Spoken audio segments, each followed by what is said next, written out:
For thousands of years, ancient cultures spoke of beings who came from the sky, shaped the world, and then quietly vanished. They were called gods, watchers, teachers, or rulers, depending on the land and the language. In Mesopotamia, they were remembered as the Anunnaki. Their names appear on clay tablets, older than pyramids, carved into stone long before written history was meant to last. These records do not describe a sudden war or a dramatic end. Instead, they suggest something quieter. A withdrawal. A departure that left humanity standing alone, still surrounded by structures, systems, and knowledge it no longer fully understood. This chapter explores the final silence left behind when those beings were said to leave Earth, not through myth alone, but through timelines, abandoned cities, broken traditions, and the long gaps in memory that followed. What remains is not an ending, but a trace faint, unfinished, and unresolved. The silence after the gods. Across the ancient Near East, the idea of departure appears more often than arrival. Clay tablets speak at length about creation, instruction, and rule, but far less about endings. When endings appear, they are quiet. There are no final battles, no collapsing skies, no celebrations. Instead, there is absence. In later translations of Sumerian texts, scholars noticed repeated phrases that describe the gods returning to the heavens, withdrawing their faces, or lifting their presence from the land. These lines appear without drama, written in the same tone as records of harvests or boundary disputes. The lack of emphasis is striking. The Anunnaki, according to Sumerian tradition, were not distant deities in the later symbolic sense. They were administrators, judges, and overseers. Texts such as the Atrahasis epic and fragments of the Enuma Elish describe them assigning labor, measuring land, and issuing decrees. They are portrayed as beings who arrived, established order, and then, at some point, chose to leave. The reason for that choice is never explained directly. Instead, scribes recorded what followed. In the city of Eridu, considered by later priests to be the first city, temple records show a change in ritual patterns around the late 3rd millennium BCE. Offerings once described as received begin to be described as sent. The language shifts from exchange to hope. The same pattern appears in Nippur, where tablets list daily offerings even as annotations suggest the gods were no longer present to accept them. The rituals continued, but their purpose had changed. One tablet from the reign of Shu-Sin of Ur, dated around 2037 BCE, records a festival held as before, though the lords do not walk among us. The line is brief and unadorned. There is no explanation, no lament. The scribe simply notes the condition and moves on. This kind of phrasing appears elsewhere, suggesting the idea of divine absence was already normalized by that time. Later, Akkadian texts reinterpret this absence as punishment. They speak of the gods withdrawing because humanity had grown noisy, disobedient, or careless. Yet earlier, Sumerian versions do not frame the departure as judgment. They describe it more as a scheduled event. In some cases, the departure is tied to cycles, similar to floods or droughts. The gods leave when their work is complete. Egyptian records, written centuries later, show a similar pattern. The earliest pyramid texts do not describe gods arriving in Egypt. They describe gods who once ruled elsewhere and now reside in the sky. Osiris is described as a king who once walked the land and then ascended. Thoth is remembered as a measurer and recorder from an earlier age. These figures are not creators in the beginning sense. They are inheritors of a system already in place. The pyramids themselves reflect this inheritance. The oldest pyramids, such as the Step Pyramid of Djoser, appear suddenly in the archaeological record with no clear line of experimentation leading up to them. Stoneworking techniques, precision alignment, and logistical organization appear fully formed. Egyptian inscriptions do not claim invention, they claim restoration. Phrases like renewing the ancient work and following the first time appear repeatedly. If Egypt inherited these structures, it may also have inherited the memory of those who left. In the pyramid texts, the king does not become a god in the abstract. He joins the gods who are already elsewhere. He ascends to the sky to sit among them, not to rule the earth. This suggests that by the time these texts were written, the divine realm was no longer understood as local.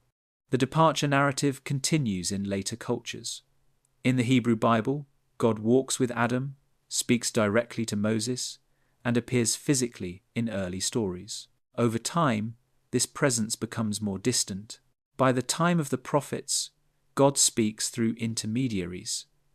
In Greek tradition, the gods retreat from the world of heroes after the Trojan War. Hesiod writes of a golden age when gods and humans lived together, followed by separation. These parallel traditions raise the possibility that many cultures preserved fragments of the same event, not an apocalypse, but a withdrawal, not destruction, but abandonment. The Anunnaki departure, if interpreted through this lens, was not a sudden disappearance. It was a gradual reduction of contact. Archaeological layers support a gradual shift. In Mesopotamia, large centralized projects decline after the fall of the third dynasty of Ur. Administrative tablets become more localized. Long-distance standardization fades. In Egypt, pyramid construction ends abruptly after the 6th dynasty. Later, pharaohs build smaller tombs, often hidden rather than monumental. The emphasis shifts from permanence to secrecy. There is no inscription that says the gods left on a specific date. There is no farewell message carved in stone. Instead, there are signs of adjustment. Human institutions take over roles once attributed to divine authority. Law codes replace direct judgment. Kings rule by tradition rather than mandate from visible gods. One Assyrian tablet, catalogued as K 3,751 inches, the British Museum, contains a short line attributed to a priest of Anu. It reads, "The sky is closed, the signs are silent." The rest of the tablet lists omens that no longer appear. Eclipses, comets, and unusual lights are described as things of the past. Whether literal or symbolic, the message is consistent with other records. From this perspective, the pyramids and temples of the ancient world become markers of a transition rather than beginnings. They stand at the boundary between presence and absence. They were built, maintained, and then slowly misunderstood. Later cultures treated them as mysteries because their original context was gone. The idea that Egypt inherited the pyramids from a different civilization fits within this pattern. That civilization may not have vanished in fire or flood, it may have simply left. Its departure would have forced those who remained to reinterpret what was left behind. Stones became symbols, tools became relics, knowledge became myth. By the time classical historians like Herodotus visited Egypt, priests told stories of gods who once ruled but now watched from afar. Herodotus himself notes that Egyptians spoke of an earlier age when the gods were kings in the land. He does not question this claim, he records it as history. If the Anunnaki departure occurred, it left no ruins of ships or machines. It left something subtler. It left continuity without explanation. It left structures too precise to be dismissed, and stories too consistent to ignore. The silence that followed was not empty, it was filled with memory. The chapter does not end with resolution. Ancient texts rarely do. They record what was known, then move on. The gods are gone. The rituals continue. Humanity adapts. The monuments remain unchanged, as witnesses to a time when instruction came from elsewhere and then stopped. The age of caretakers. After the withdrawal of the gods, daily life continued with little outward disruption. Fields were still planted along the rivers. Storehouses were opened and sealed. Temples followed their schedules.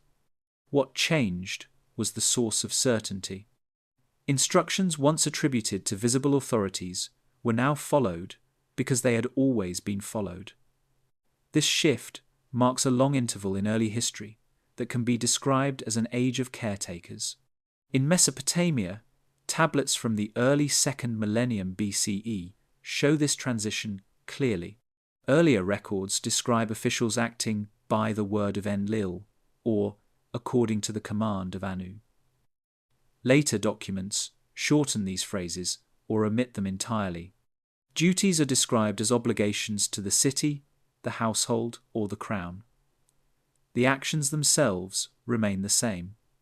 The justification behind them quietly alters.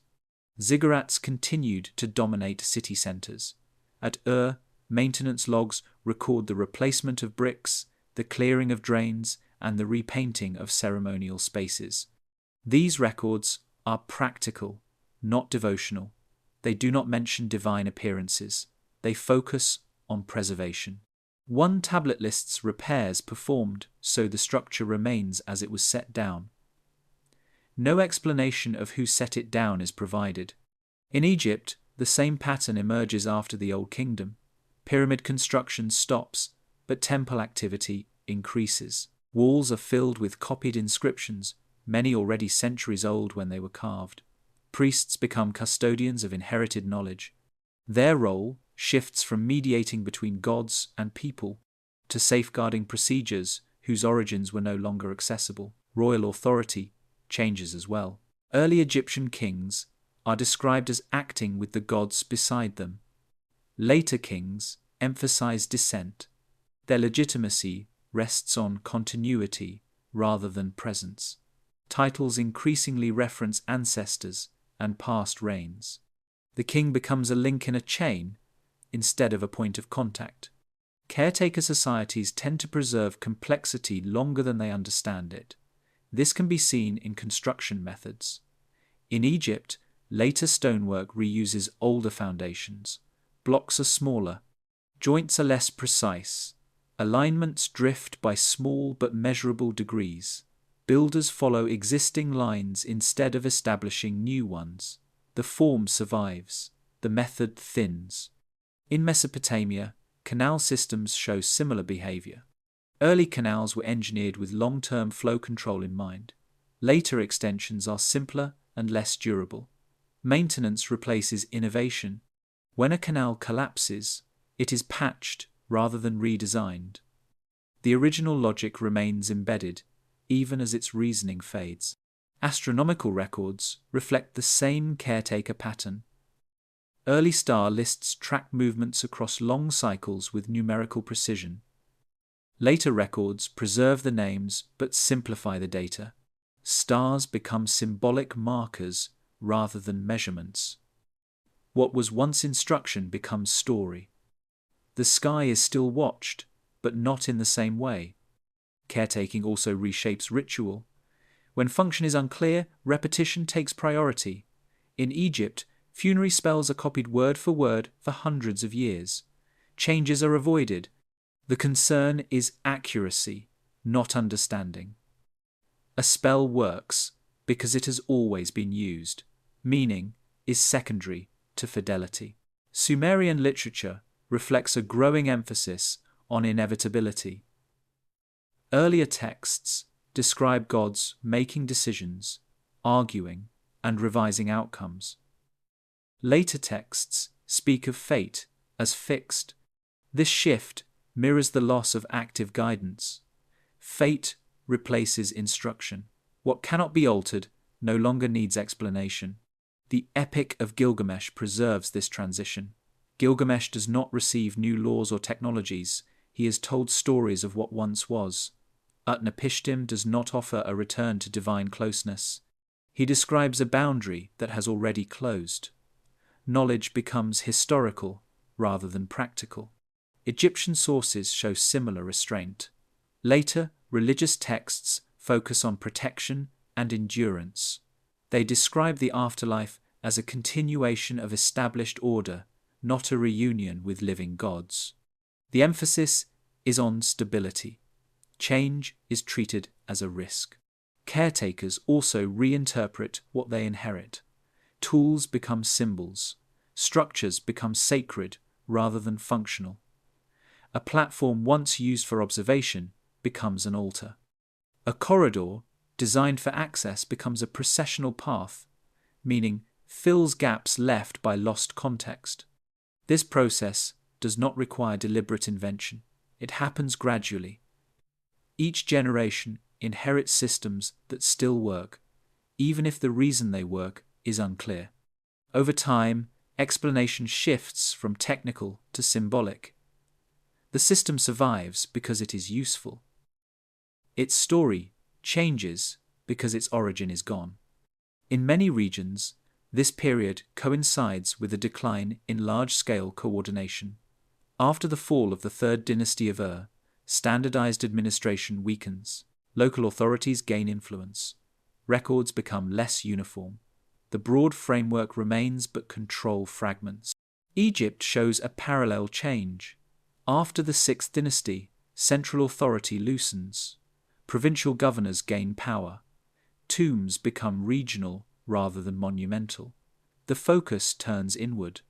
Preservation replaces projection. One tablet from Sippar records a legal decision made by the old measure, since the voice no longer answers. The phrase is brief and unadorned. It assumes shared understanding. There is no attempt to explain whose voice is meant. The caretaker mindset accepts absence as a condition.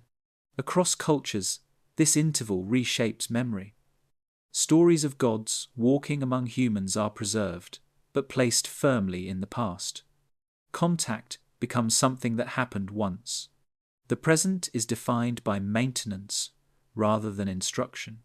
Archaeological layers reflect this stability without escalation. There is no sudden leap forward. There is no collapse into chaos.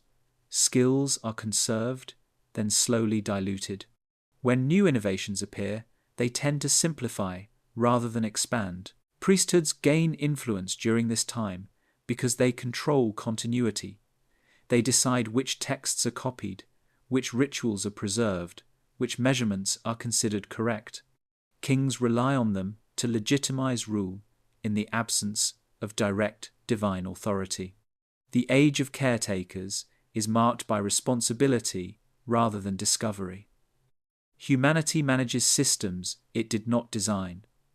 Order is maintained without supervision. Structures remain in use even as their original purpose recedes into memory. Daily life adapts to a quieter sky. Rituals continue.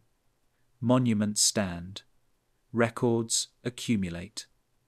The absence becomes normal.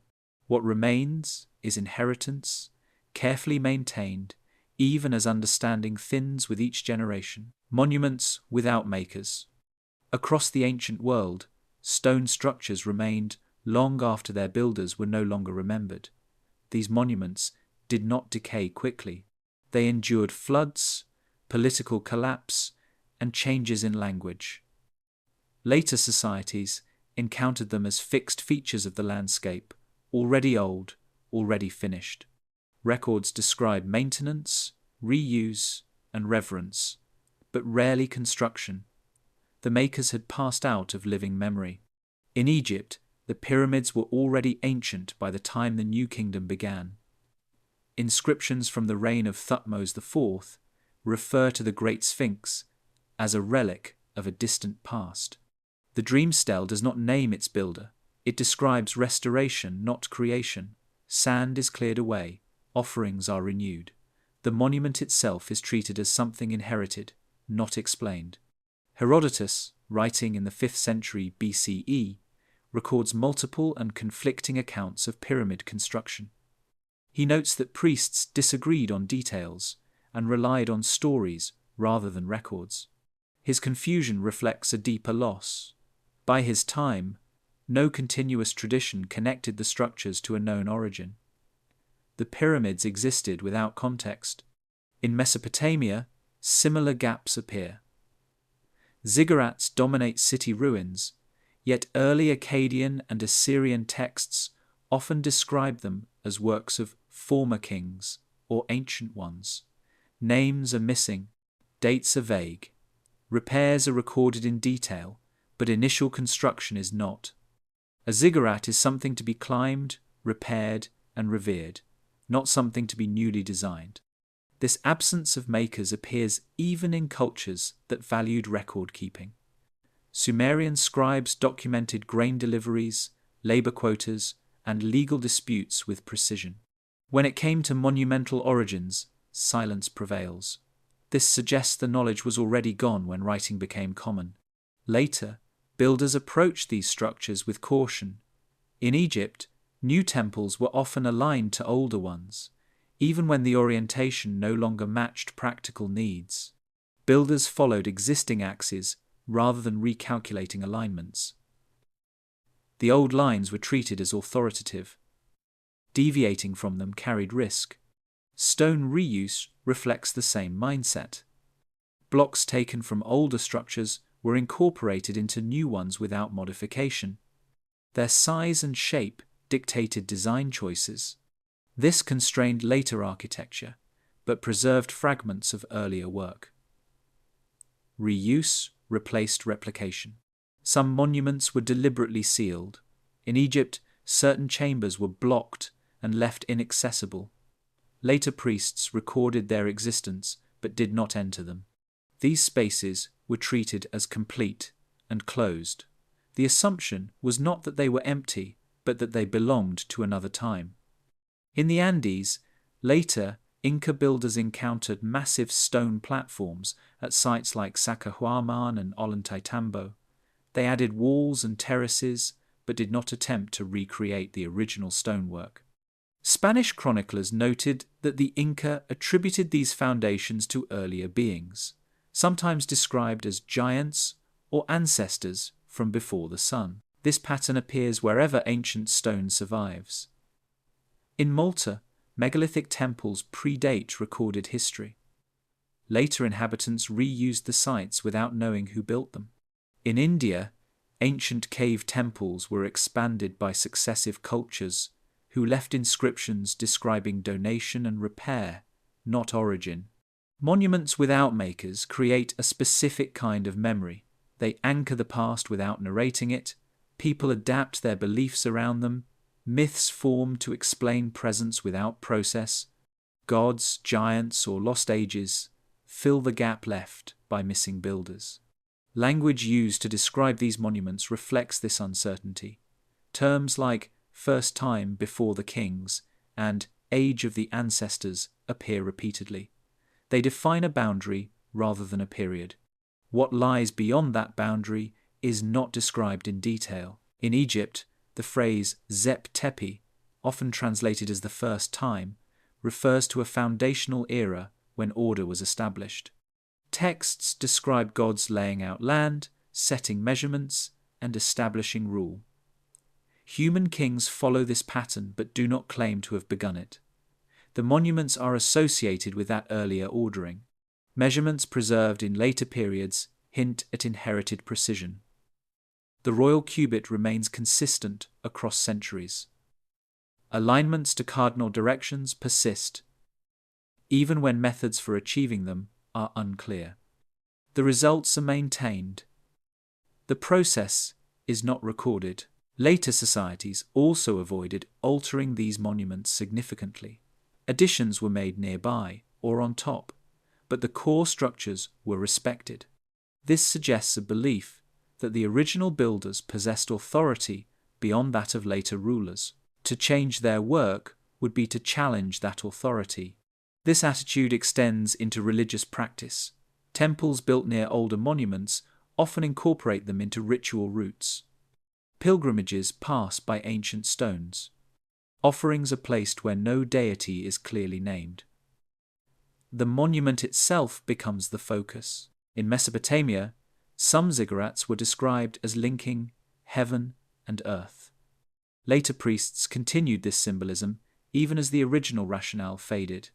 The structure retained its role as a connector, even if the beings it once connected to were no longer present. Administrative texts show increasing reliance on precedent. Legal decisions cite earlier rulings rather than divine judgment. Boundaries are defined by old markers rather than new surveys. The landscape becomes layered with authority, accumulated over time. This accumulation creates stability, but also rigidity. When monuments outlast their makers, they constrain future choices. Roads curve around them, cities grow beside them. They shape settlement patterns long after their purpose is forgotten. One Babylonian text refers to an ancient platform as the place that cannot be moved. No explanation follows. The phrase functions as instruction. The monument is fixed because it has always been fixed.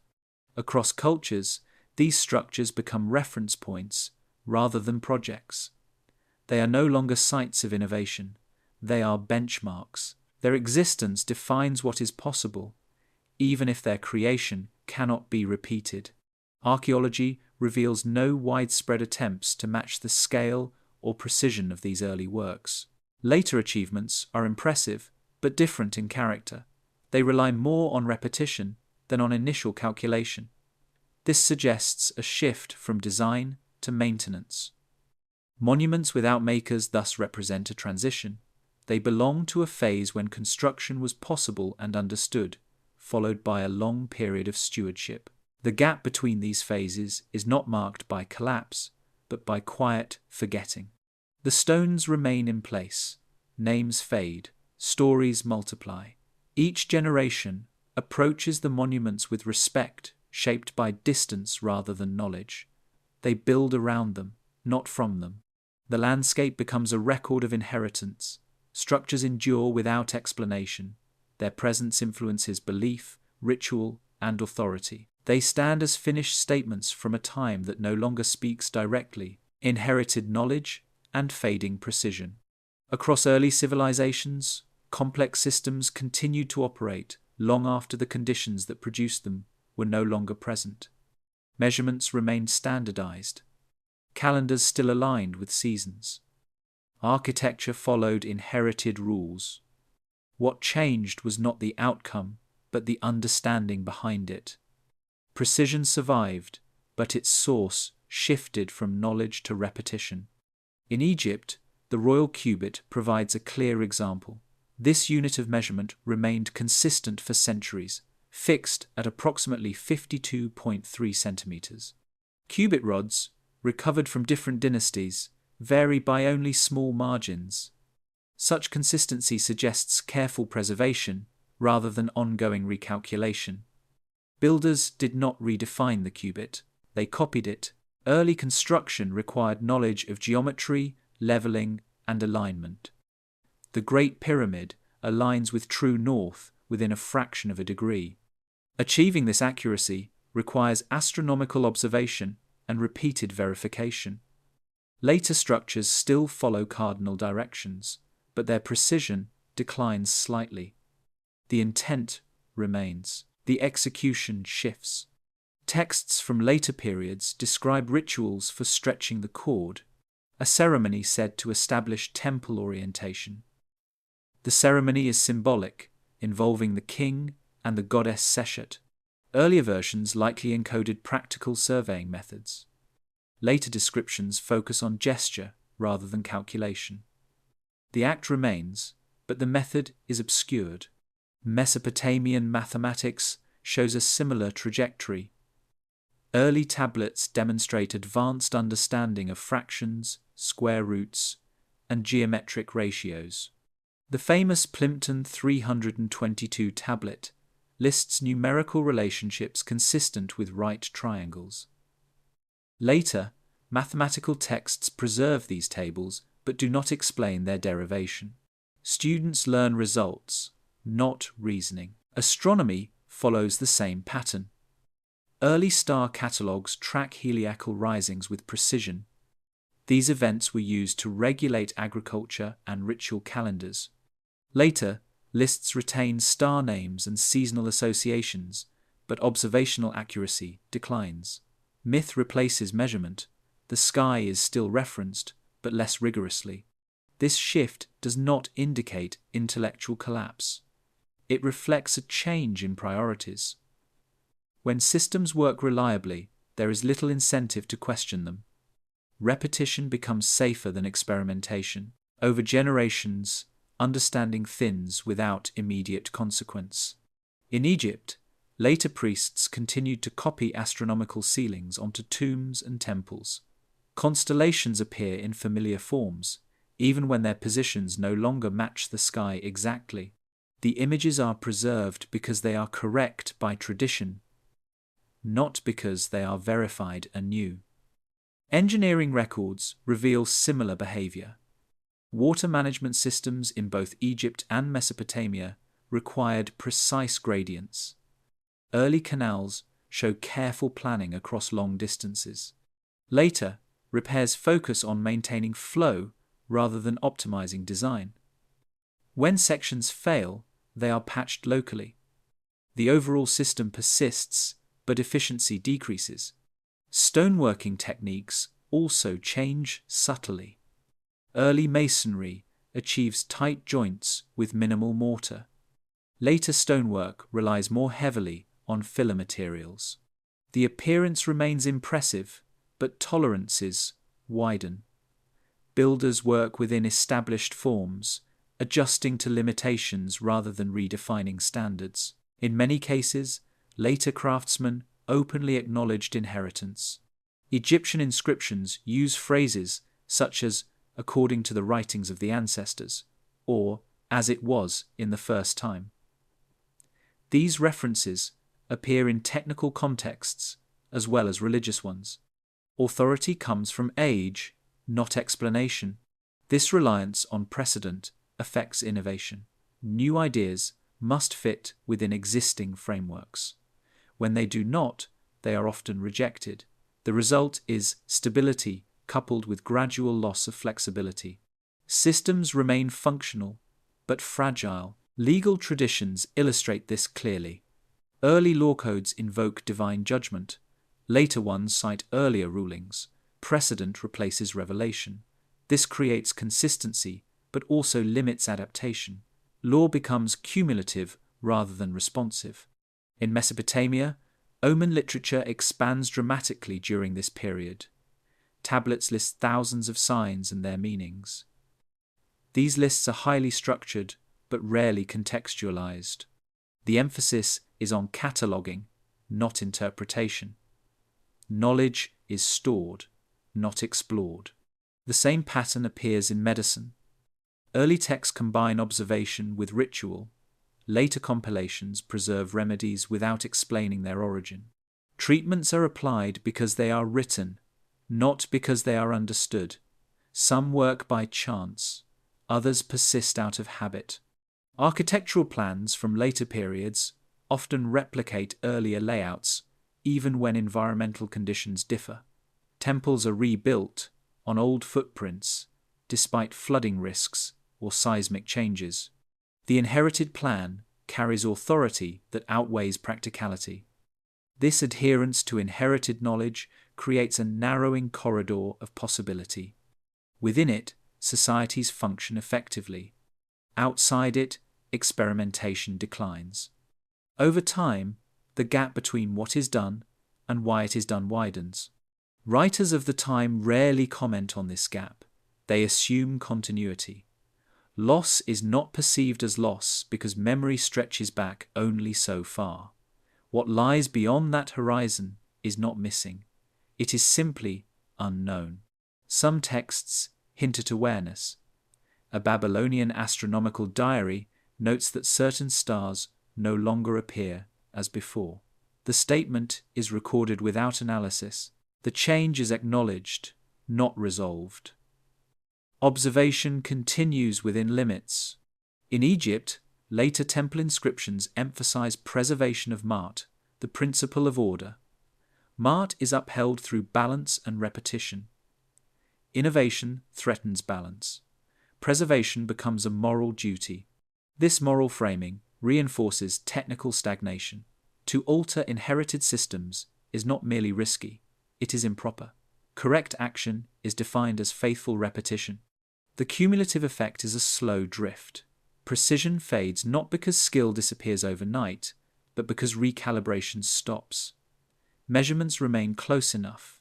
Alignments remain acceptable. Errors accumulate gradually. Archaeology captures this process in layers. Early levels show experimentation and refinement. Later levels show consistency with slight degradation. The change is measurable but subtle. This pattern supports the idea that advanced knowledge was inherited rather than rediscovered. Societies did not lose everything at once. They carried forward what they could maintain. What required deeper understanding faded first. The systems themselves shaped memory. As long as they worked, their origins mattered less. People lived inside frameworks they did not design, trusting their stability. Over centuries, these frameworks hardened into tradition. Tradition replaced instruction. Instruction replaced understanding. What remained was function without clarity. The landscape, the calendar, and the monuments continued to operate together. Fields were planted on time, festivals followed schedules, buildings aligned with inherited directions, life proceeded within inherited limits. Precision did not vanish, it thinned. Knowledge did not disappear, it condensed into form. What survived was what could be copied without explanation. The rise of symbol over function. As practical understanding weakened, meaning did not disappear, it changed form. Systems that once operated through direct knowledge were gradually interpreted through symbol. What had been functional became ceremonial. What had been technical became sacred. This transition did not happen suddenly. It unfolded over generations, quietly reshaping how inherited structures and practices were understood. In Egypt, architecture offers clear evidence of this shift. Early structures emphasize access, alignment, and internal movement. Corridors lead with purpose. Chambers are positioned with precision. Later, temples expand in scale, but simplify in logic. Processional routes grow longer. Open courtyards multiply. Movement becomes ritualized rather than operational. The building no longer guides action, it stages it. The pyramids themselves illustrate this transformation. Early pyramid texts focus on ascent and orientation. They describe the king navigating the sky, locating specific stars, and joining defined groups of beings. Later funerary texts emphasize protection, repetition, and affirmation. The journey becomes symbolic. The language remains precise, but its application narrows. Tools follow the same path. The ankh, often described as a symbol of life, appears in early contexts as an object associated with measurement and flow. Its form suggests intersection and balance. Over time, it becomes purely emblematic. It is held, displayed, and carved, but no longer used in any measurable way. Its function dissolves into meaning. In Mesopotamia, the same process affects astronomical markers. Early boundary stones, known as kuduru, include detailed astronomical symbols tied to land grants and legal authority. These symbols once indicated timing, cycles, and oversight. Later versions preserve the imagery, but detach it from practical application. The symbols remain authoritative, even when their operational role is forgotten. Language shifts alongside practice. Words that once described actions begin to describe qualities. In Sumerian, terms associated with weighing and measuring later appear in moral contexts. Balance becomes justice. Alignment becomes order. Precision becomes purity. The technical vocabulary survives by migrating into abstraction. Ritual expands to fill the space left by lost function. When a process can no longer be verified, it is repeated exactly. Accuracy is measured by fidelity to form rather than outcome. In Egypt, daily temple rituals involve opening doors, offering food, and closing doors again, even when no response is expected. the act itself becomes sufficient. This ritualization creates stability. It also freezes systems in place. When symbols replace function, change becomes difficult. Altering a symbol threatens meaning. As a result, inherited forms are preserved even when they no longer serve practical needs. Priesthoods play a central role in this transformation. They become interpreters of symbol rather than operators of system. Their authority rests on correct performance, not technical mastery. Knowledge becomes guarded through recitation rather than experimentation.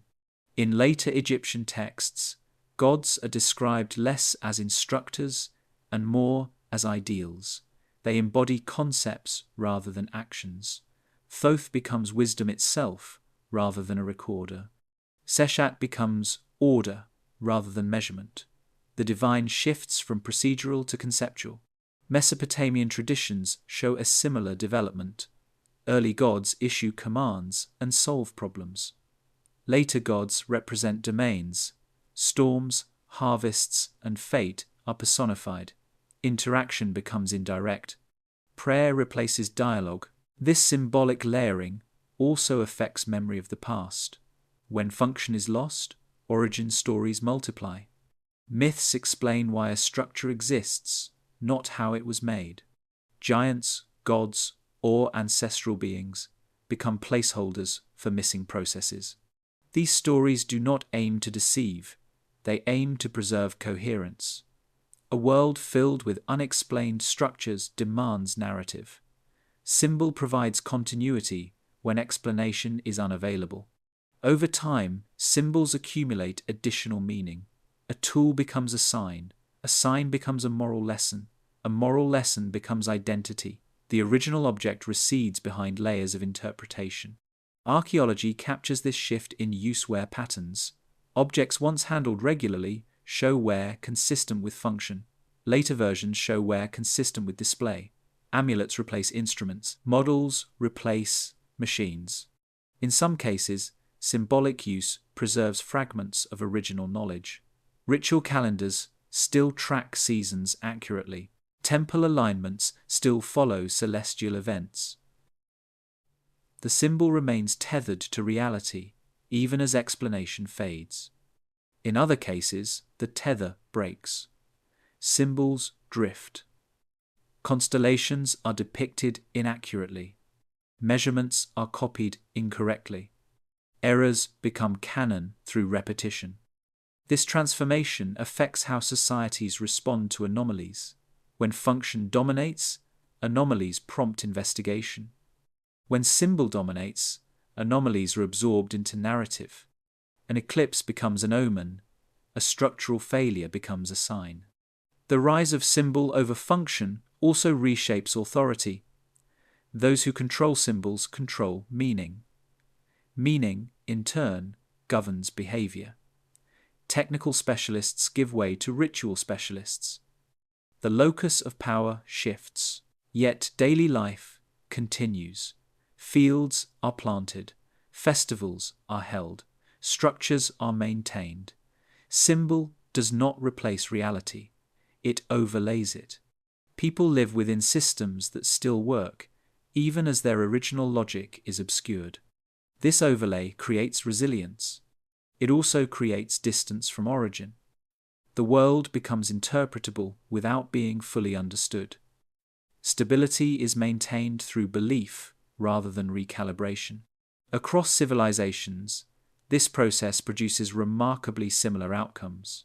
Monumental forms endure, ritual calendars persist, myths converge around lost ages and withdrawn gods. The specifics differ. The pattern repeats. What began as instruction becomes tradition. Tradition becomes symbol. Symbol becomes identity. The transformation is gradual and largely unremarked upon by those living through it. The inherited world continues to function, but it speaks in a different language. Where once there were methods, there are meanings. Where once there were systems, there are stories. The memory of departure. Across many ancient traditions, there is a shared awareness that something once present is no longer here. This awareness does not appear as shock or crisis. It appears as memory shaped into language. Stories speak of withdrawal, ascent, sealing, or closing. The tone is often calm. The event is treated as settled fact rather than unresolved loss. In Sumerian texts, departure is expressed through movement upward. Gods are said to return to the sky or take their place above. These phrases appear without elaboration. They are written in the same registers used for seasonal change or royal succession. The departure is recorded, not argued. It is part of the order of things. The Atrahasis epic provides one of the clearest examples. After the flood, the gods reorganized the world. They reduced direct involvement. Humans are given responsibility for labor and reproduction. The gods withdraw to a more distant role. The text does not describe this as punishment. It describes it as adjustment. Later, Akkadian versions add moral framing. Noise, disorder, and population growth are given as reasons.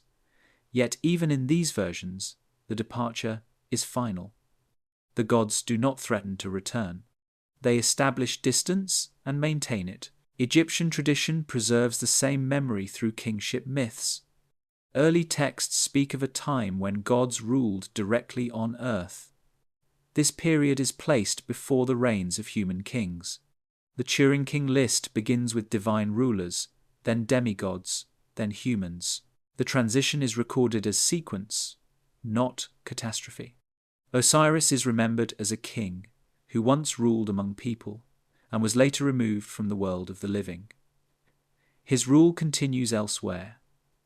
The living do not expect his return. They align themselves with his absence through ritual and judgment. The concept of the sky as a closed realm appears repeatedly. In later Egyptian hymns, the sky is described as distant, orderly, and unreachable, except through death. Earlier texts imply access. Later ones imply separation. Hebrew tradition reflects a similar progression. In early narratives, God walks, speaks directly, and appears physically. Over time, appearances become rarer. Communication shifts to dreams, visions, and prophets. By the post-exilic period, divine presence is mediated almost entirely through law and text. The book of Ezekiel describes the departure of divine glory from the temple. The vision is specific. The presence lifts, pauses, and leaves the city. The temple remains. Ritual continues. The absence is acknowledged, not reversed. Greek mythology preserves memory through decline narratives. Hesiod describes successive ages, each more distant from the gods. The Golden Age features direct contact. Later ages experience separation. By the time of the Iron Age, gods intervene rarely and indirectly. After the Trojan War, Greek literature increasingly portrays gods as observers rather than participants. Heroes act without direct guidance. Divine intervention becomes selective. The age of closeness is placed firmly in the past. Mesoamerican traditions echo the same structure. The Popol Vuh describes multiple creations and destructions, followed by a withdrawal of the creators. The gods establish order, then retreat. Humans are left with ritual obligations but no direct instruction. In Andean myth, Viracocha creates and teaches, then walks westward across the sea. He promises no return. Later, Inca rulers claim descent from him, not interaction. Authority is inherited, not renewed. These stories differ in detail, but share a consistent framework. Higher beings arrive, establish order, and then leave. Humanity continues within systems that remain functional but unadjusted. The memory of departure becomes embedded in origin stories rather than daily life. Language preserves this memory subtly. Phrases such as, "in the first time," "when the gods walked," or "before the sky was sealed," appear across cultures. They define a boundary. On one side lies origin. On the other lies continuity. Ritual language often preserves verbs of absence. Offerings are sent upward, prayers are raised, smoke carries words where voices no longer reach. These actions imply distance. They are directional rather than reciprocal. The memory of departure also shapes ethics. When gods are present, behavior is enforced through observation. When gods are absent, behavior is enforced through law, tradition, and conscience. Fate replaces command. Order replaces instruction. In Mesopotamia, later omen texts attempt to compensate for absence. Signs are read carefully because direct guidance is unavailable. The world becomes a text to interpret. Meaning is inferred rather than received. Egyptian art evolves similarly. Order is maintained not because gods enforce it daily, but because imbalance invites collapse. Responsibility shifts downward. Humans become stewards of a structure they did not design. The memory of departure is also visible in art. Early depictions show gods interacting directly with humans. Later depictions place gods above, behind, or within symbols. Scale increases. Distance is emphasized. Physical contact disappears. Temples reflect this change. Inner sanctuaries become restricted. Access is limited. The sacred space is separated from public life. The divine is present but unreachable. This memory does not fade entirely. It is renewed through festivals that reenact beginnings. Creation myths are recited. The first ordering is remembered. Yet these reenactments do not restore contact. They affirm separation. The absence itself becomes sacred. Silence acquires meaning. Stillness is interpreted as order rather than neglect. The gods are believed to be maintaining balance from elsewhere. Some texts hint at expectation. A few speak of return or renewal. These passages are rare and ambiguous. They do not promise restoration. They gesture toward continuity beyond human time. Archaeology cannot confirm departure. It can only confirm adjustment. Monumental building slows. Systems stabilize. Innovation narrows. These material changes align with the idea of withdrawal without collapse. The memory of departure thus survives not as a single story, but as a shared assumption. The world was once more direct. Now it is mediated. That assumption shapes religion, politics, and identity across civilizations. The gods are not described as dead, they are elsewhere. Their absence is permanent enough to structure life around it, yet recent enough to be remembered. What remains is a world that continues under inherited order. Ritual sustains connection. Law sustains stability. Memory sustains meaning. The departure becomes the quiet center around which later history turns. After the silence set in, when direct guidance no longer appeared, societies adjusted their structures to accommodate quiet. Silence did not register as absence at first. It registered as space.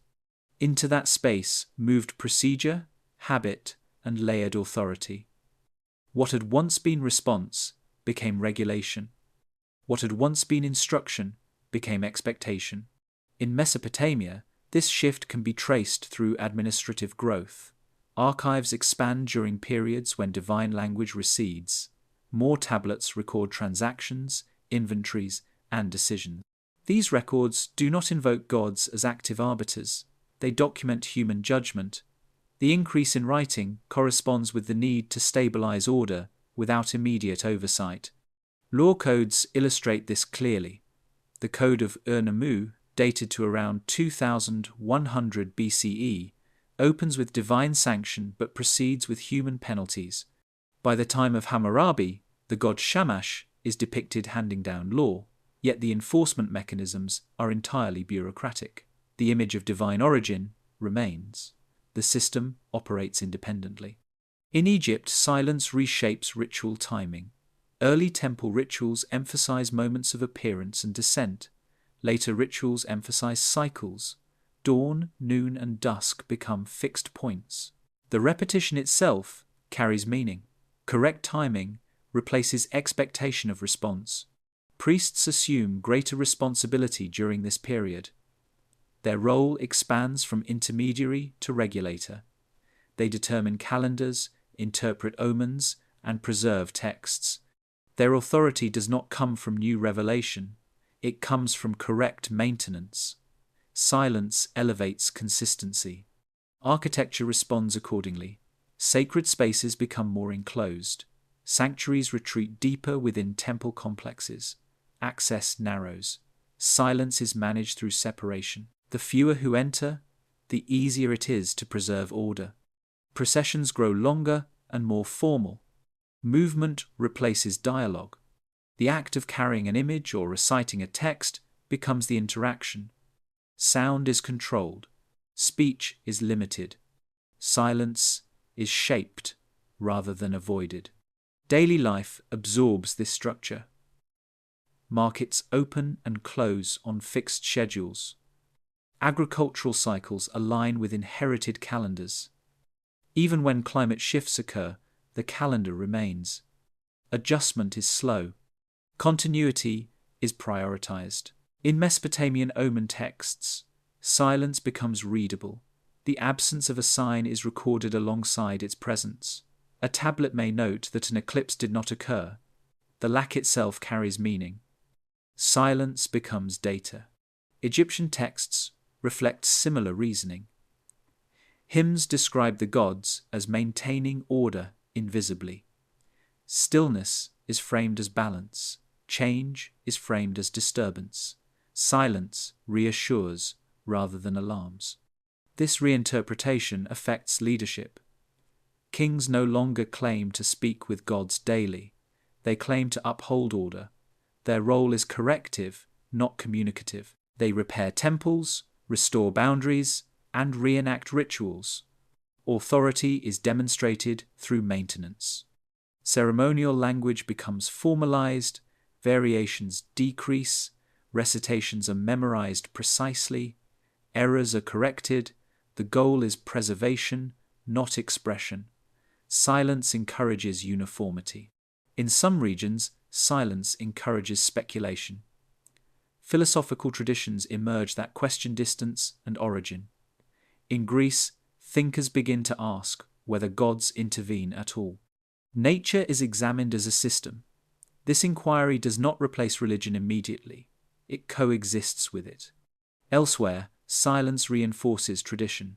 In Egypt, innovation is rare and cautious. Artistic styles persist with minimal change. Figures face the same direction. Proportions remain fixed.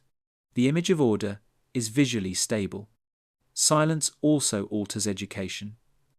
Knowledge is transmitted through apprenticeship rather than revelation. Skills are learned by imitation. Mastery is demonstrated through accuracy, not discovery. When disruptions occur, they are interpreted through established frameworks. Famines prompt ritual intensification. Political collapse prompts restoration efforts. Silence is not blamed. Human failure is. Records from the late Old Kingdom in Egypt show increased concern with preservation during periods of stress. Tomb inscriptions emphasize stability. Officials describe themselves as restorers rather than innovators. In Mesopotamia, city gods remain symbols of identity even when their influence is distant. Cities compete through ritual prestige rather than divine favor. Silence levels the field. This adjustment produces resilience. Societies endure long spans without visible guidance. Systems hold. Order persists. The absence becomes predictable. Over time, silence becomes invisible. It no longer registers as change. It is simply the condition under which life operates. Only texts that remember earlier closeness preserve contrast. The inherited world settles into rhythm. Days follow calendars. Authority follows precedent. Meaning follows ritual. Silence surrounds these patterns without disrupting them. What was once extraordinary becomes assumed. The gods are elsewhere. The world remains. Echoes preserved in text and stone. Long after direct contact faded, traces of earlier instruction remained embedded in material and language. These traces were not preserved intentionally as records of departure. They survived because they were useful, respected, or simply too embedded to remove. Text and stone became containers of memory, holding fragments that no longer had context but still carried weight. In Mesopotamia, this preservation is visible in the continued copying of very old tablets. Scribes in the first millennium BCE reproduced texts that were already more than 1,000 years old. Some were copied faithfully, despite archaic language that was no longer spoken. Marginal notes sometimes explain individual words, but not the structure as a whole. The text is preserved because it is old, not because it is understood. One example is the Sumerian king list. It records reigns stretching back tens of thousands of years, beginning with rulers who are explicitly identified as divine. The list does not justify these claims. It does not argue for them. It simply records them in sequence, then transitions to human kings. The structure implies continuity rather than myth. Divine rule is treated as a historical phase, not allegory. Stone preserves memory differently. In Egypt, inscriptions carved into hard surfaces outlast political change. Names are erased, but formulas remain.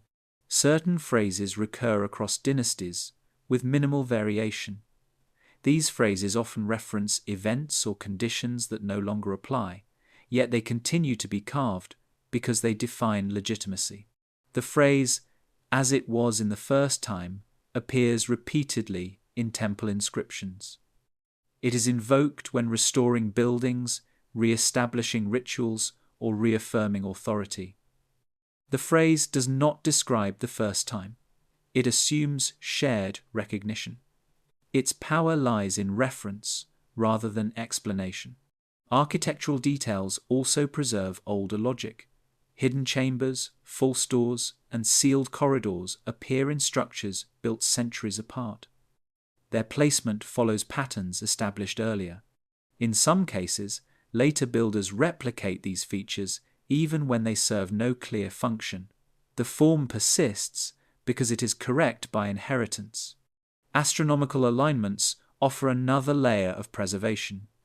Temples and monuments continue to align with solstices, equinoxes, or specific stars long after those alignments lose practical relevance. The alignment remains because it anchors the structure to an older order. Precision is no longer recalculated. It is assumed. In Mesopotamia, city layouts preserve similar echoes. Streets follow ancient grids even as populations shift. Boundaries remain fixed because they were fixed before. When disputes arise, older markers are consulted. The land remembers even when people do not. Later myths often form around these preserved features. A sealed chamber becomes the resting place of a god. A carved symbol becomes a divine signature. The story grows around the object, not from it. Meaning accumulates where explanation is absent. Egyptian priests sometimes acknowledged this indirectly. Certain inscriptions describe rituals performed for reasons known to the ancestors. The phrase appears without elaboration. It admits loss while affirming continuity. The ritual is correct because it is inherited, not because it is understood. This pattern is not unique to Egypt or Mesopotamia. In Anatolia, Hittite temples incorporate stones taken from earlier cultures. Inscriptions name donors and restorers, not builders. The origin is already beyond reach. In the Levant, standing stones are preserved and reinterpreted across cultures. What begins as a marker becomes an altar, then a memorial. Each layer adds meaning without removing the stone. The object accumulates identity. Textual echoes also survive in formulaic language. Blessings, curses, and invocations repeat structures that no longer align with current belief. Words persist because they are effective socially. Their original reference fade. Even writing systems preserve echoes. Certain signs retain shapes that no longer match their spoken value. They are copied because they belong to the system. The system persists because it works. Over time, these echoes form a lattice of reference. They connect present practice to an undefined past. They stabilize identity. Removing them would create gaps. Archaeology often encounters these layers without explanation. A chamber sealed in one era is respected in another. A text copied without comprehension is preserved alongside newer commentary. The material record shows care rather than curiosity. In some cases, preservation becomes ritualized silence. Areas are left untouched, not because they are dangerous, but because alteration feels improper. The absence of explanation reinforces restraint. The unknown is protected by convention. This care suggests awareness of inheritance. Later societies understood that what they maintained came from elsewhere. They did not seek to replace it. They sought to keep it intact. The echoes do not speak clearly. They suggest rather than explain. They point backward without revealing detail. Yet their consistency across regions and cultures indicates a shared experience of loss followed by preservation. Stone holds shape. Text holds structure. Together, they preserve outlines of an earlier world. Not its voice, but its form. What survives is not instruction, but pattern. Not presence, but trace. The world continues within these traces, shaped by what remains embedded in the ground and in language. The gods rewritten as memory. As generations passed without renewed contact, the beings once described as rulers, instructors, and judges did not disappear from culture. They changed form. Their presence shifted from immediate authority to remembered origin. What had once been experienced became recalled. What had once acted became referenced. The gods were not removed from history. They were rewritten as memory. In the earliest Sumerian records, gods appear as administrators with defined responsibilities. Enlil assigns domains. Enki resolves disputes and offers technical solutions. Inanna negotiates power and territory. These figures act within systems. They respond to problems. Their actions have consequences that affect cities directly. Over time, this portrayal alters. Later, Sumerian and Akkadian texts preserve the names and attributes of these gods, but their roles become less procedural. Enki remains associated with wisdom, but no longer offers new instruction. Inanna remains linked to power, but her actions are framed symbolically. The gods still matter, but they no longer intervene in practical affairs. This transition is visible in hymn structure. Early hymns praise gods for specific deeds tied to irrigation, protection, or judgment. Later hymns praise qualities. A god becomes justice, abundance, or order rather than an active agent. Praise replaces record. In Egypt, this transformation is especially pronounced. Early texts describe gods establishing land, measuring boundaries, and setting foundations. Thoth records events. Seshat measures space and time. Later texts retain these associations but remove the action. Thoth becomes wisdom itself. Seshat becomes the concept of order.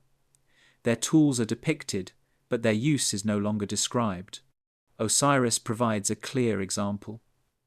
In early tradition, he is a king who rules, dies, and is removed from the world of the living. In later belief, he becomes the principle of judgment and renewal.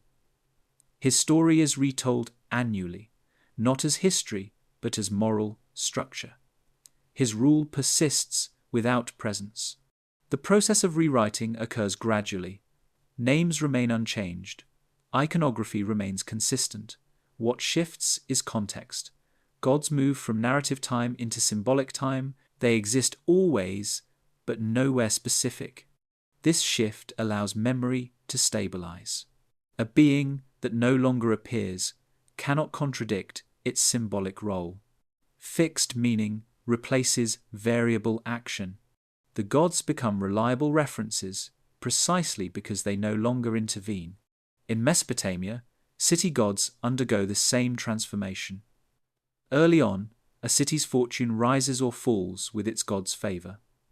Later texts treat gods as emblems of identity rather than actors. When cities fall, their gods are said to depart, not to fail. Defeat is reframed as relocation of presence, rather than loss of power. Assyrian inscriptions describe conquered gods being carried away. The act is symbolic. The gods themselves do not resist. Their removal signifies transfer of authority, not physical displacement.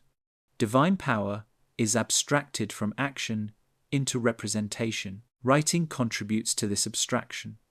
Once stories are fixed in text, they resist change. Oral tradition adapts to context. Written tradition preserves form. As texts accumulate, gods become defined by what is written rather than what is experienced. Egyptian priesthoods reinforce this stability. They control which texts are copied and how rituals are performed. The gods are encountered through recitation and image. Their presence is mediated entirely by form. Memory is curated. This curation shapes belief. The gods are no longer expected to appear. Their absence is normalized. Interaction becomes internalized. Prayer replaces conversation. Interpretation replaces response. In Greek tradition, this rewriting is explicit. Homeric gods still intervene, but later philosophers reinterpret them. Plato treats gods as ideals. Aristotle describes a prime mover that does not act directly. Divine presence retreats into abstraction. Hesiod's ages reflect the same movement. The Golden Age features direct coexistence. Later ages feature distance. By the Iron Age, gods are remote. This structure mirrors the broader pattern seen elsewhere. In the Hebrew tradition, God's presence becomes increasingly textual. Early narratives emphasize physical manifestation. Later texts emphasize law. The covenant is maintained through adherence rather than encounter. Memory is codified. The ark, once a mobile locus of presence, becomes stationary, then symbolic. When the temple is destroyed, presence survives in text. Memory replaces location. Mesoamerican traditions follow similar paths. Creator gods establish order, then withdraw. Later, rituals reenact creation without expecting return. The gods are remembered through cycle, not appearance. In Andean belief, Viracocha is described as a civilizing figure who leaves after completing his work. Later rulers claim descent, not guidance. Authority flows through lineage rather than contact. Across cultures, the rewriting of gods serves a stabilizing function. A god who no longer acts unpredictably can anchor moral and social order. Memory is safer than presence. This transformation also protects systems from collapse. If a god fails to appear, belief can adapt by redefining expectation. The god was never meant to appear again. Absence becomes fulfillment. Art reflects this change. Early depictions show interaction. Later depictions emphasize scale and distance. Gods loom larger, not closer. They occupy registers above human figures. Contact is replaced by hierarchy. Temples reflect the same logic. Inner sanctuaries are hidden. Images are veiled. Access is restricted. The divine is preserved through separation. Language evolves accordingly. Verbs of action give way to nouns of state. A god no longer builds. A god is building. A god no longer judges. A god is justice. This linguistic shift matters. It locks divine roles into concepts. Concepts do not leave. They do not arrive. They persist. Memory also simplifies contradiction. Different traditions can merge gods by aligning attributes. When gods act, difference matters. When gods symbolize, overlap is acceptable. Syncretism increases. In Egypt, foreign gods are absorbed easily. Their functions align with existing ones. Names change. Roles persist. Memory accommodates expansion. The rewriting process is rarely acknowledged directly. Ancient texts do not say the gods have become symbols. They simply describe them differently over time. Change is gradual enough to feel continuous. What remains constant is reverence. Even as action fades, importance does not. The gods remain central, but in a different register. By the time of later antiquity, the gods function primarily as frameworks for meaning. They explain origin, justify order, and define morality. They do not instruct directly. They do not arrive. This does not mark disbelief. It marks adaptation. Memory becomes the medium through which the past remains active. The gods endure not because they return, but because they are remembered. Their authority is no longer enforced by presence, but by inheritance. The rewritten gods shape law, ritual, and identity long after their last recorded actions. They exist within culture rather than within history. What began as rule becomes remembrance. What began as contact becomes continuity, a world left running. After the last traces of direct oversight faded, the world did not stop. Systems continued to function with a reliability that suggested they had been designed to endure absence. Fields were planted on schedule.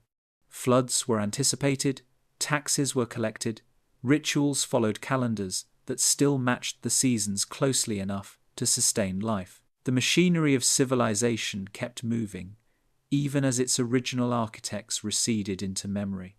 In Egypt, the agricultural year remained anchored to the Nile's cycle.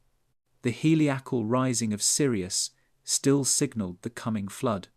This timing, critical for planting and taxation, remained accurate for centuries. Later priests preserved the observation even as its astronomical basis thinned. The star's appearance mattered because it always had. The system worked, so it was maintained. The calendar itself shows careful inheritance. Egypt's civil year of 365 days drifted slowly against the solar year, yet it was never corrected. Instead of recalibration, adjustment came through ritual. Festivals rotated through seasons over long spans. The calendar was trusted as given. Its imperfection was accepted as part of order. Mesopotamia followed a similar path. Complex lunar-solar calendars governed planting, trade, and religious observance. Intercalary months were added according to rules preserved in text. These rules were followed even when the reasoning behind them was no longer debated. The system required attention, not reinvention. Irrigation networks continued to deliver water across large regions. Canals required constant maintenance, and records show organized labor assigned to keep them clear. Early designs incorporated gradients that balanced flow over distance. Later repairs focused on preserving that balance rather than redesigning it. The network endured through care rather than comprehension. Governance adapted to operate without appeal to immediate divine command. In Mesopotamia, councils, judges, and scribes expanded their roles. Decisions were recorded and referenced. Precedent accumulated. Authority became layered. A ruling stood because it had stood before. Egyptian administration shows the same continuity. Titles, offices, and reporting structures persist across dynasties. Officials describe themselves as keepers of order rather than innovators. Their success is measured by stability. Disruption is framed as failure to maintain inherited balance. Timekeeping extended beyond agriculture. Work schedules, market days, and festival cycles regulated daily life. Bells, horns, and processions marked transitions. These signals coordinated large populations without constant supervision. Order emerged from shared expectation. Ritual played a central role in keeping the system coherent. Daily temple rites followed fixed sequences. Offerings were presented, hymns recited, doors opened and closed. The gods were addressed, but response was not required. The act itself reaffirmed continuity. This approach allowed belief to coexist with absence. The system did not depend on signs or miracles, it depended on repetition. When repetition was maintained, confidence followed. Education reinforced this stability. Scribes trained by copying texts exactly. Errors were corrected. Original composition was rare. Mastery meant fidelity. Knowledge moved forward intact, even if explanation thinned. Legal systems reflected the same ethic. Written law replaced situational judgment. Codes were displayed publicly. Penalties were specified. The predictability of outcome mattered more than moral reasoning. Justice became procedural. Trade networks also persisted. Weights and measures remained standardized. Seals marked goods. Contracts specified terms. Long-distance exchange relied on trust in inherited standards. A merchant accepted a measure because it matched others like it. Architecture continued to express order. Cities followed grids or inherited plans. Streets aligned with older routes. New construction respected existing axes. The built environment guided movement predictably. Even when empires fell, many systems remained. New rulers adopted existing calendars, laws, and administrative practices. Conquest changed leadership, not procedure. The world left running could be taken over, but not easily replaced. Crises tested these systems. Droughts, invasions, and political fragmentation strained order. Responses focused on restoration rather than redesign. Temples were repaired, boundaries reasserted, ritual intensified. The answer to disruption was return to form. This reliance on inherited systems created resilience. Communities survived long periods of instability by clinging to familiar structures. The absence of direct oversight did not create paralysis. It encouraged adherence. Silence from the gods became part of the operating environment. The world did not wait for instruction. It followed schedules. Over time, the success of these systems reinforced belief in their correctness. If the calendar brought harvest, it was right. If the law maintained peace, it was just. Outcomes validated inheritance. This validation reduced curiosity. When systems work, questioning slows. Innovation appears risky. The cost of change seems higher than the benefit. Stability becomes a virtue. Yet the systems were not static. Small adaptations occurred within narrow bounds. New offices were created. Local practices adjusted. These changes fit inside the larger framework rather than replacing it. The result was a world that functioned with minimal intervention. Its design favored continuity over flexibility. It could absorb shocks, but not transform easily. Texts from later periods sometimes express this condition obliquely. A scribe notes that the days follow their count. A priest records that the rites were completed as written. Such statements affirm operation, not understanding. The absence of explanation is telling. The system did not need to explain itself to function. It only needed to be performed. This performance extended across generations. Children learned by watching. Officials learned by copying. Leaders learned by inheriting roles. The system reproduced itself socially as well as materially. In this sense, the world was left running intentionally. Its creators, whoever they were believed to be, established processes that could survive without adjustment. The systems assumed distance. They assumed silence. The monuments, calendars, and laws formed an interlocking network. Each supported the others. Together, they created predictability. Predictability allowed meaning to persist even as origin faded. People knew when to plant, when to pray, when to judge, when to rest. Life followed inherited rhythm. The quiet success of these systems obscured their beginnings. When something works, its origin matters less. The present validates the past. What remained was a functioning world shaped by design choices made earlier. The architects were gone. The architecture endured. Daily life unfolded within boundaries set long before. Silence did not disrupt these boundaries. It stabilized them. The world continued, not because it was guided, but because it had been built to continue. Attempts to restore contact. As silence became normal, it did not remove longing. Across civilizations, moments appear when societies attempted to reopen channels they believed had once existed.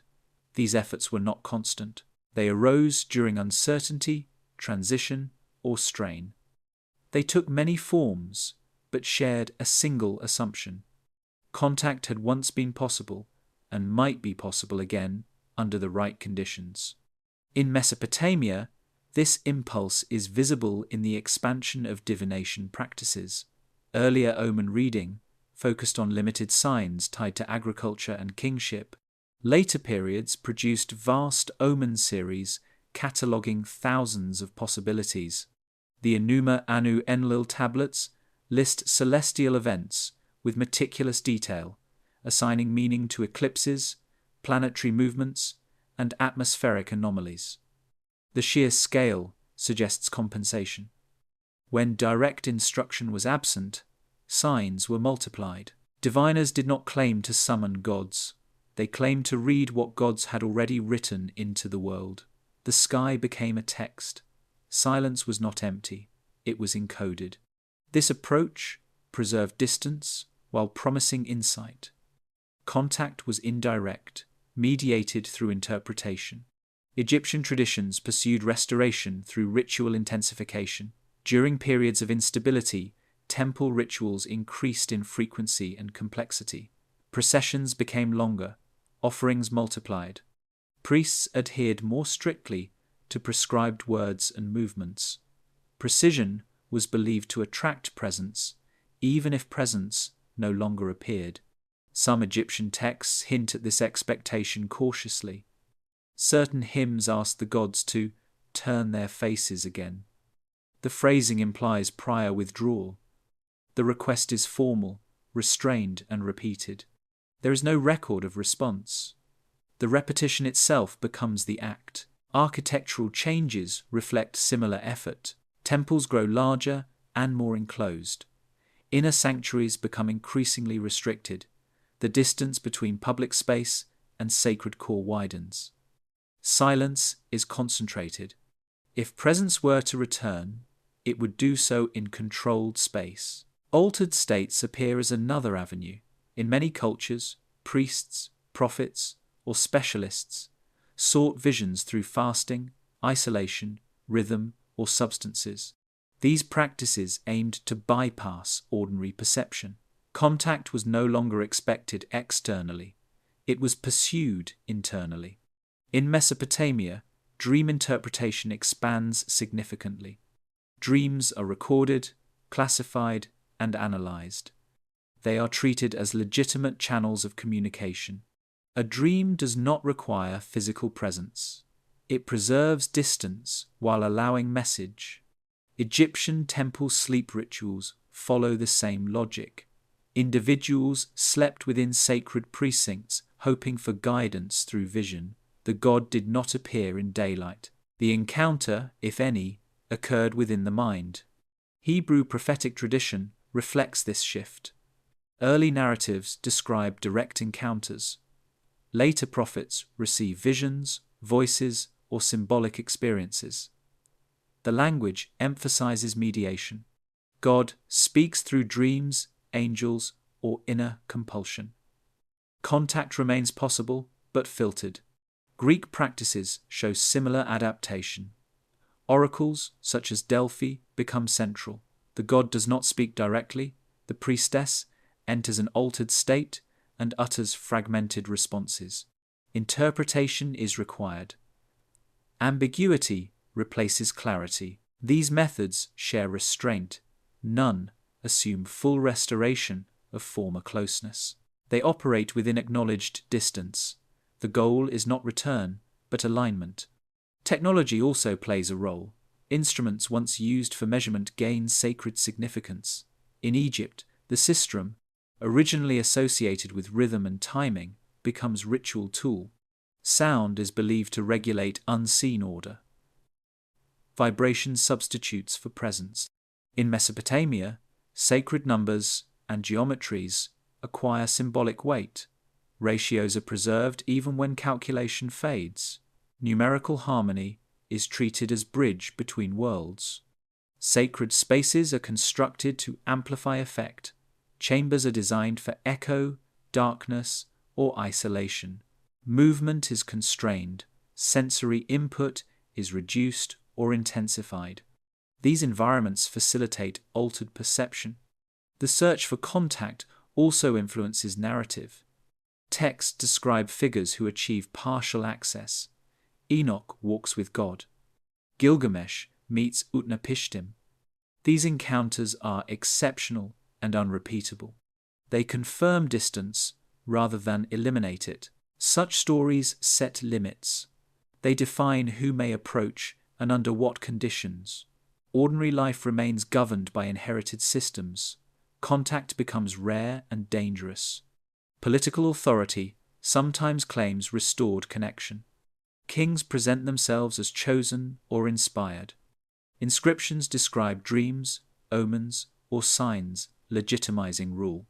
These claims reinforce authority without implying daily interaction. Assyrian kings record divine dreams before campaigns. The dream does not direct tactics, it grants approval. Silence remains intact.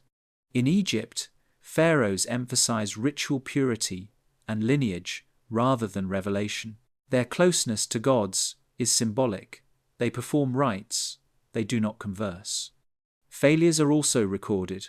Texts mention unanswered prayers, ambiguous omens, or conflicting signs. These moments do not undermine belief. They reinforce humility. The gods are distant by design. Attempts to restore contact rarely challenge inherited order. They occur within it. Calendars are followed. Ritual language remains unchanged. Innovation focuses on intensity, not structure. This containment prevents collapse. If contact fails, the system remains functional. Absence is already assumed. Over time, these attempts reshape belief. The expectation of direct return fades. What remains is maintenance of channels, not anticipation of response. The practices persist because they provide meaning. Even without confirmation, they organize experience. They offer frameworks for uncertainty. Archaeology captures traces of these efforts. Oracle sites show repeated use over centuries.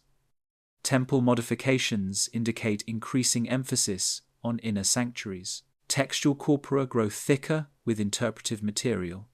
None of this restores the earlier condition. The gods do not walk again. The sky does not open. Yet societies continue to attempt connection carefully and within bounds. The effort itself becomes tradition. Seeking replaces finding.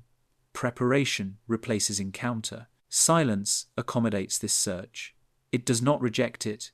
It absorbs it into structure. The world remains stable because attempts to restore contact do not disrupt daily operation. They coexist with agriculture, law, and administration. In this way, longing is managed. It is given form. It is allowed expression without destabilizing order. The distance remains, but it is navigable through symbol, ritual, and interpretation. The gods are approached, not reached. What survives is not restored presence, but disciplined seeking. The search becomes part of the inherited system. Attempts to restore contact. As silence became normal, it did not remove longing. Across civilizations, moments appear when societies attempted to reopen channels they believed had once existed. These efforts were not constant. They arose during uncertainty, transition, or strain. They took many forms, but shared a single assumption. Contact had once been possible, and might be possible again under the right conditions. In Mesopotamia, this impulse is visible in the expansion of divination practices. Earlier omen reading focused on limited signs tied to agriculture and kingship.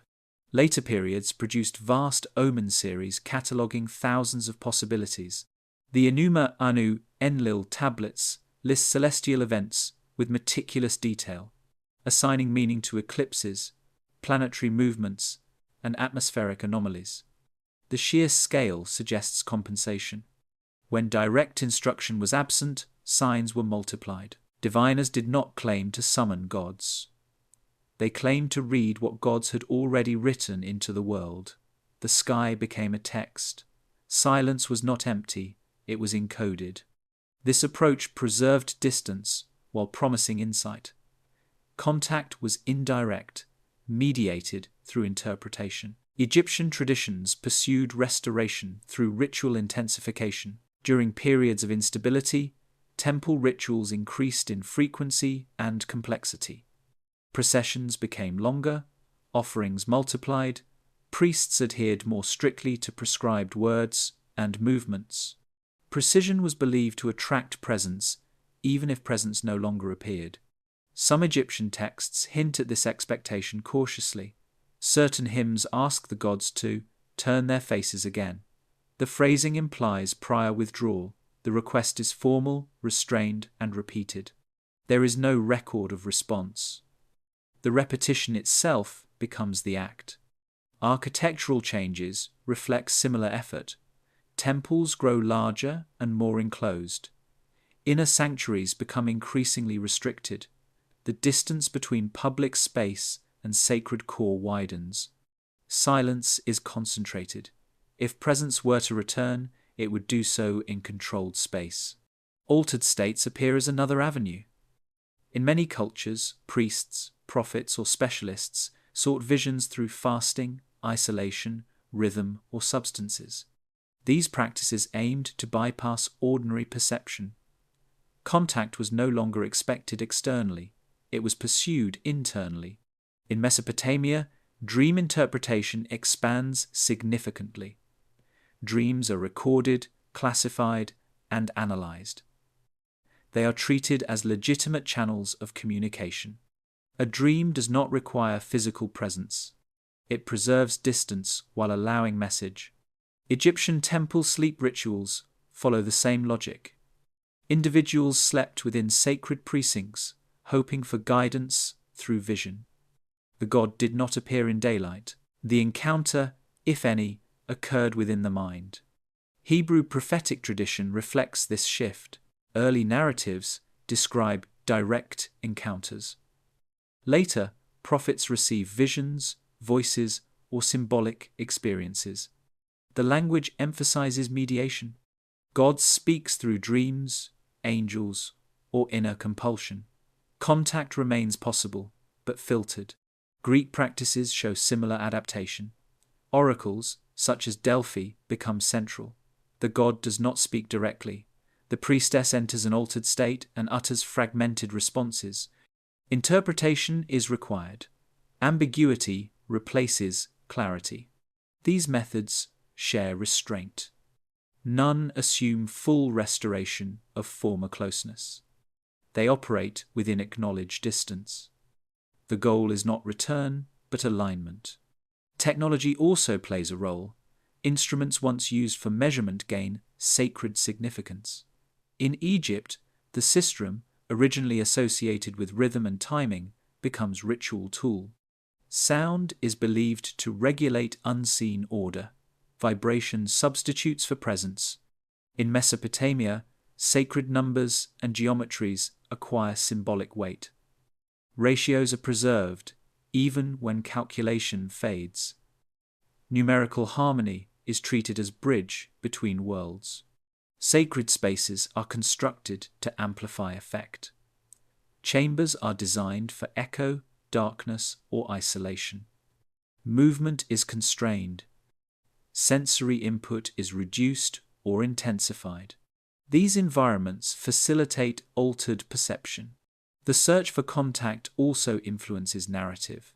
Texts describe figures who achieve partial access. Enoch walks with God. Gilgamesh meets Utnapishtim. These encounters are exceptional and unrepeatable. They confirm distance rather than eliminate it. Such stories set limits. They define who may approach and under what conditions. Ordinary life remains governed by inherited systems. Contact becomes rare and dangerous. Political authority sometimes claims restored connection. Kings present themselves as chosen or inspired. Inscriptions describe dreams, omens, or signs legitimizing rule. These claims reinforce authority without implying daily interaction. Assyrian kings record divine dreams before campaigns. The dream does not direct tactics, it grants approval. Silence remains intact. In Egypt, pharaohs emphasize ritual purity and lineage rather than revelation. Their closeness to gods is symbolic. They perform rites, they do not converse. Failures are also recorded. Texts mention unanswered prayers, ambiguous omens, or conflicting signs. These moments do not undermine belief, they reinforce humility. The gods are distant by design. Attempts to restore contact rarely challenge inherited order. They occur within it. Calendars are followed. Ritual language remains unchanged. Innovation focuses on intensity, not structure. This containment prevents collapse. If contact fails, the system remains functional. Absence is already assumed. Over time, these attempts reshape belief. The expectation of direct return fades. What remains is maintenance of channels, not anticipation of response. The practices persist because they provide meaning. Even without confirmation, they organize experience. They offer frameworks for uncertainty. Archaeology captures traces of these efforts. Oracle sites show repeated use over centuries. Temple modifications indicate increasing emphasis on inner sanctuaries. Textual corpora grow thicker with interpretive material. None of this restores the earlier condition. The gods do not walk again. The sky does not open. Yet societies continue to attempt connection, carefully and within bounds. The effort itself becomes tradition. Seeking replaces finding. Preparation replaces encounter. Silence accommodates this search. It does not reject it. It absorbs it into structure. The world remains stable because attempts to restore contact do not disrupt daily operation. They coexist with agriculture, law, and administration. In this way, longing is managed. It is given form. It is allowed expression without destabilizing order. The distance remains, but it is navigable through symbol, ritual, and interpretation. The gods are approached, not reached. What survives is not restored presence, but disciplined seeking. The search becomes part of the inherited system. The quiet acceptance. Over time, the effort to restore contact softened into something else. The rituals continued. The calendars remained intact. The symbols stayed in place. What changed was expectation. The question was no longer how to bring the gods back, but how to live well without them returning. This shift did not occur through decree or reform. It unfolded gradually through habit. In Egypt, later religious texts rarely ask for renewed presence. They ask for continuity. Hymns emphasize endurance, balance, and repetition. The gods are praised for maintaining order from afar. Distance is no longer framed as loss. It is framed as stability. Temple architecture reflects this settled condition. New temples do not attempt to recreate earlier forms of access. Inner sanctuaries remain sealed and restricted. Processional routes grow more elaborate, but always lead away from the public rather than toward encounter. The sacred is approached through motion, not a rival. Priestly roles become fully institutional. Authority rests on correct execution of inherited practice. Innovation is minimal. Deviations are corrected. The goal is to keep the system aligned, not to reopen communication. Mesopotamian texts show similar adjustment. Later, prayers acknowledge uncertainty openly. Requests are phrased cautiously. Blessings are hoped for, not expected. The gods are addressed as distant guarantors rather than active governors. Omen literature, once expansive, becomes more conservative. Lists stabilize. Interpretation narrows. The unknown is accepted as fixed rather than solvable. Silence is no longer something to overcome. It is something to read around. Legal traditions reinforce this acceptance. Law codes are revised rarely. Precedent outweighs circumstance. Justice becomes consistency rather than appeal. The gods are invoked symbolically, but decisions stand on human process. Political authority adapts accordingly. Kings present themselves as maintainers of inherited order. Their legitimacy comes from restoration, not revelation. Inscriptions emphasize repair, renewal, and continuity. Rule is justified through preservation. In Egypt, later, pharaohs rarely claim divine dialogue. They emphasize lineage and ritual correctness. Their closeness to the gods is represented through image and ceremony, not speech. In Mesopotamia, royal inscriptions speak of favor rather than instruction. The gods approve actions already decided. Silence remains intact. Education solidifies this worldview. Scribes are trained to reproduce texts exactly. Original thought is discouraged in formal settings. Accuracy is valued over insight. Knowledge is something to carry forward unchanged. Art reflects the same calm restraint. Styles remain stable for centuries. Proportions are fixed. Scenes repeat established forms. Change is subtle and slow. The visual world mirrors an ordered cosmos without interruption. Myth adapts as well. Stories of departure are no longer active concerns. They are placed at the beginning of time. The present is defined by what follows, not by what might return. The gods become timeless rather than absent. Their distance is reinterpreted as permanence. They are everywhere, in principle, nowhere in experience.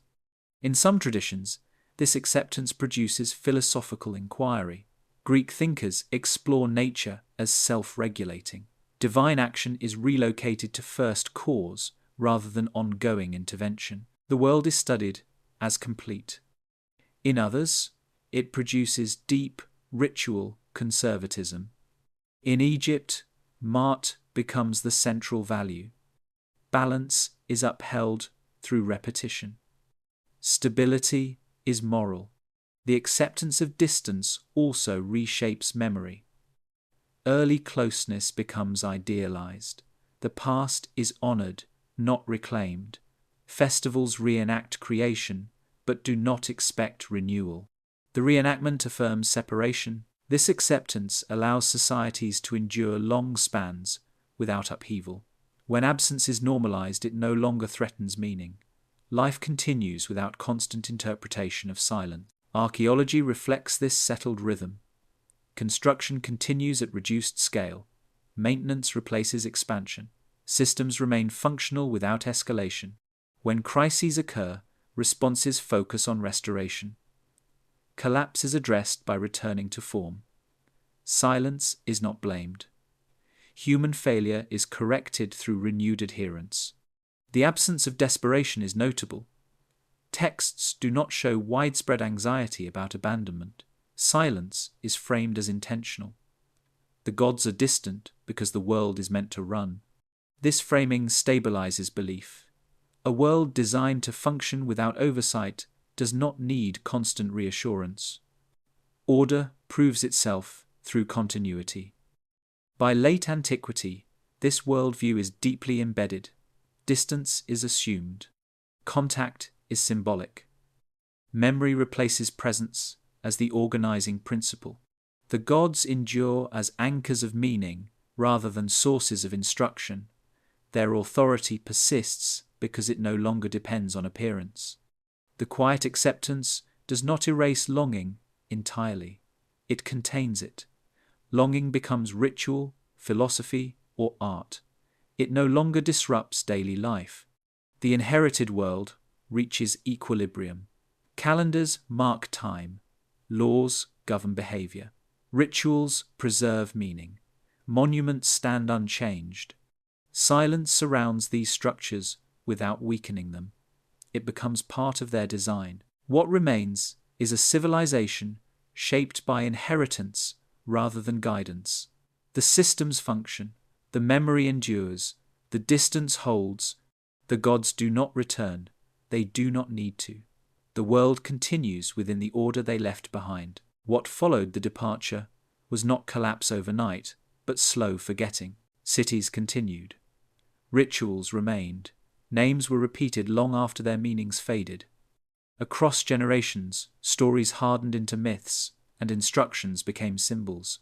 Humanity adapted, but something essential was no longer renewed. The sky stayed silent. No further messages arrived. No return was recorded. What remained were monuments no culture could fully replicate, calendars aligned to movements no longer explained, and texts that ended without closure. This is where the record grows quiet and interpretation takes over. If you want to continue exploring these forgotten intervals where history thins and questions grow heavier, this series continues beyond this chapter. Subscribe to the channel to follow the full timeline from arrival to absence and the long human age that followed. If this story held your attention, consider liking the video or sharing it with someone who listens closely to the past. The silence still speaks if you stay with it.